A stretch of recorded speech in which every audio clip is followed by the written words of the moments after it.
How to have iOS 16 lock screen for Android.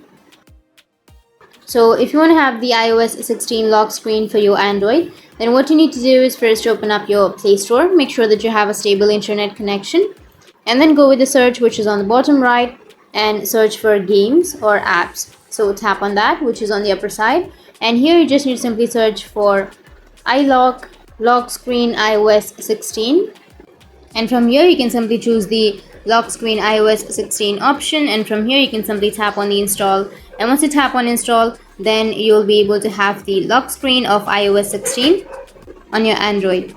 So you can bring iOS 16 lock screen into your phone. You can fully customize your lock screen, you can save and switch, you can save and easily switch the lock screens, you can customize the lock screen. So in this way you'll be able to have the iOS 16 lock screen for your Android. And if you have any questions, feel free to comment below. Thanks for watching.